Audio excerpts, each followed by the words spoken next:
नमस्ते बच्चों, जैसा हमने पिछले पाठ के अंतर्गत सूरदास जी को पढ़ा था, अब हम दूसरा पाठ शुरू करने जा रहे हैं जिसमें हम तुलसीदास जी के बारे में जानेंगे और उनके पदों को पढ़ेंगे। सबसे पहले हम तुलसीदास जी का जीवन परिचय पढ़ते हैं, जिसके अंतर्गत उनका जन्म 1532 को राजापुर गांव उत्तर प्रदेश में हुआ था। स्थान था बांदा जिला, जो उत्तर प्रदेश में ही पड़ता है। माता हुलसी और पिता का नाम आत्माराम दुबे है। मृत्यु उनके 1623 में काशी में होती है। इन्होंने कई रचनाएं 12 ग्रंथ लिखे थे, उनमें से जो प्रमुख है वो मैं आपको इसमें बता रही हूँ। प्रमुख रचनाएं रामचरितमानस, कवितावली, गीतावली, दोहावली, कृष्ण गीतावली, विनय पत्रिका आदि। उस समय प्रचलित सभी काव्य रूप तुलसी की रचनाओं में देख सकते हैं, और हनुमान बाहुक भी इन्हीं की रचना है। भाषा थी इनकी ब्रज और अवधी। इन भाषाओं पर समान अधिकार था, अर्थात दोनों पर ही इनकी पकड़ थी। महत्वपूर्ण तथ्यों के अंतर्गत देखो, तुलसीदास जी मानव मूल्यों के उपासक कवि थे। उन्होंने नीति, स्नेह, शील, विनय आदर्श प्रस्तुत किए। उनकी रामचरितमानस अनन्य भक्ति और सृजनात्मक कौशल का मनोरम उदाहरण है। तुलसी के राम मानवीय मर्यादाओं और आदर्शों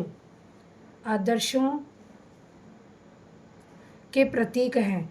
मानस के अलावा, यानी कि रामचरितमानस के अलावा विनय पत्रिका व कवितावली ब्रजभाषा में है। जो रामचरितमानस है वो अवधी में है। विनय पत्रिका की रचना गेय पदों में हुई है, अर्थात जो विनय पत्रिका लिखी गई वो गेय यानी कि गाने योग्य जो पद है उसमें लिखी गई है। कवितावली सवैया और कवि छंदों में लिखी गई है। काव्य में प्रबंध और मुक्तक दोनों काव्यों के रूप हमें इनकी रचनाओं में प्राप्त होते हैं। अब हम इनके पदों को पढ़ेंगे। स्टार्ट। जैसा कि आपको पहले बताया गया है कि जो ये इनका जो संवाद है वो राम लक्ष्मण परशुराम संवाद से लिया गया है, जिसके अंतर्गत मैं आपको थोड़ा दृश्य बता देती हूँ।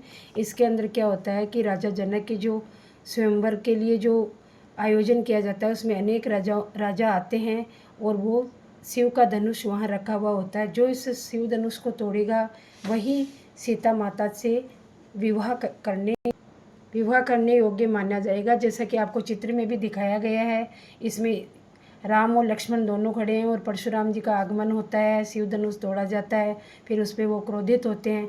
इस घटना को ही इन्होंने अपने पदों के माध्यम से बताया है। तो हम आगे पढ़ते हैं इसमें। नाथ शंभु धनु भंजन निहारा, होवई केऊ एक दास तुम्हारा। जब क्या होता है कि शिव धनुष को तोड़ दिया जाता है तो परशुराम जी के लिए ये अत्यंत प्रिय होता है, और उनको आभास हो जाता है कि शिव धनुष तोड़ा गया है। तो वो बहुत क्रोधित होते हैं, और क्रोधित होते हुए ही वो क्या करते हैं, सभा में आगमन होता है उनका, और क्रोधित होते हुए ही वो सामने आकर के जहाँ पे शिव धनुष रखा हुआ होता है वहाँ आकर के खड़े हो जाते हैं, और फिर वो क्रोध करने लग जाते हैं। उसी में कहते हैं कि नाथ शंभु धनु भंजन निहारा, कि ये जो नाथ यानी कि शिव शंकर का जो धनुष है वो किसने तोड़ा, किसकी हिम्मत हो गई जो उन्होंने इसे शिव धनुष को तोड़ दिया। तो ऐसी वाणी को सुनकर के राम आगे आकर के और परशुराम जी के सामने बोलते हैं कि होवई केऊ एक दास तुम्हारा, यह भी कोई एक आपका ही दास है। आयेशु का है कहिए किन मोही, आप मुझे बताइए कि क्या कहना है, क्या करना है। ऐसा कौन बोल रहे हैं? श्री राम बोल रहे हैं। सुनी रिसाए बोले मुनि कोई, और लेकिन ऐसे वचन सुनकर भी परशुराम जी को बहुत क्रोध आ रहा था, फिर भी वो क्रोधित होकर के बोलते हैं। कौन? मुनि किनके लिए है? परशुराम जी के लिए आया। रिसाई यानी क्रोधित होना होता है, तो वो क्रोधित होकर के मुनि बोलते हैं, अर्थात परशुराम जी बोलते हैं।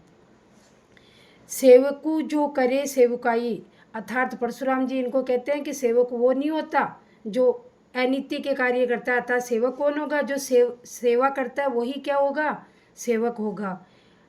अरि करनी करी करही लड़ाई, लेकिन शत्रु जैसे कार्य करके और युद्ध करने योग्य बातें करता है वो सेवक नहीं होता। सेवक कौन होता है? जो सेवा करता है। और यहाँ पर तो सरासर क्या किया गया है? अनीतिकारी उनकी नज़र में क्या है? शिव धनुष को तोड़ना हो, तो वो उन्होंने क्या किया है? एक युद्ध का कार्य किया है। सुनहि राम जेहि शिव धनु तोरा, और जैसे ही उन्होंने सुना कि राम ने शिव धनुष को तोड़ दिया है तो सहस बहु सम सो रिपु मोरा। अब क्या है कि किन्होंने सुना, परशुराम जी ने सुना कि शिव धनुष तोड़ा जा चुका है, तो उन्होंने कहा कि जो सहस्त्र बहु ये इनका शत्रु था, तो उसके समान कौन है, वो मेरा शत्रु है। रिपु यानी शत्रु, अर्थात वो मेरा अब सहस्त्र बहु के समान मेरा शत्रु बन गया है।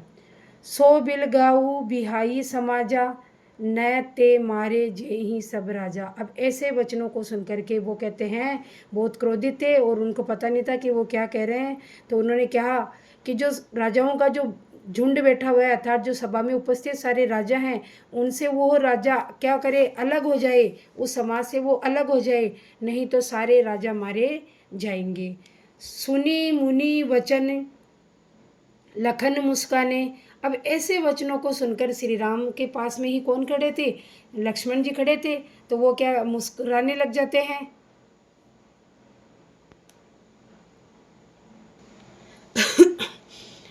तो क्या हुआ, जब ऐसे परशुराम जी ने बोला तो उनको क्या कि ऐसे मुनि वचन लखन मुस्काने, ऐसे जो मुनि यानी कि परशुराम जी के ऐसे वचनों को सुनकर श्री लक्ष्मण जी क्या करते हैं, मुस्कुराने लग जाते हैं और बोले, परशुधर ही औ माने आपने परशा धारण कर रखा है और ऐसे आप वचनों को, कठोर वचनों को बोल रहे हैं। बहु धुन ही तोरी लरिकाई, हमने तो क्या किया है, बचपन के अंदर कई धनुष तोड़े हैं। कभू ने असी रीस कीनी गोसाई, लेकिन हमारे ऊपर तो किसी ने भी ऐसा क्रोध नहीं किया, क्योंकि हमें तो कुछ बोला ही नहीं गया, हमने तो बचपन के अंदर बहुत सारे धनुष तोड़े हैं।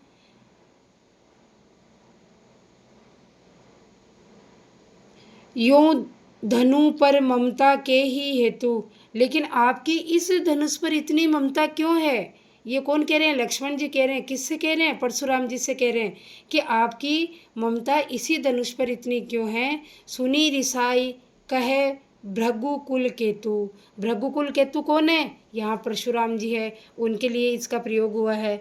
और सुनी रिसाई, ये रिसाई यानी क्रोधित होना, और ऐसे वचनों को सुनकर जो भृगुकुल केतु, केतु यानी ध्वजा वाहक कौन है, परशुराम जी, भृगुकुल के ध्वजावाहक कौन है, परशुराम, उनके लिए ये आया है।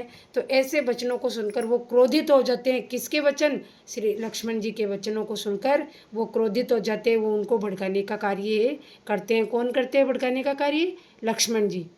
तो वो बोलते हैं, हे नृप बालक काल बस बोलत, कि हे नृप बालक यानी हे राजा के बालक, तू क्या बोल रहा है, काल के वशीभूत होकर के बोल रहा है, तो ही न संभार, तू अपने आप को संभाल ले।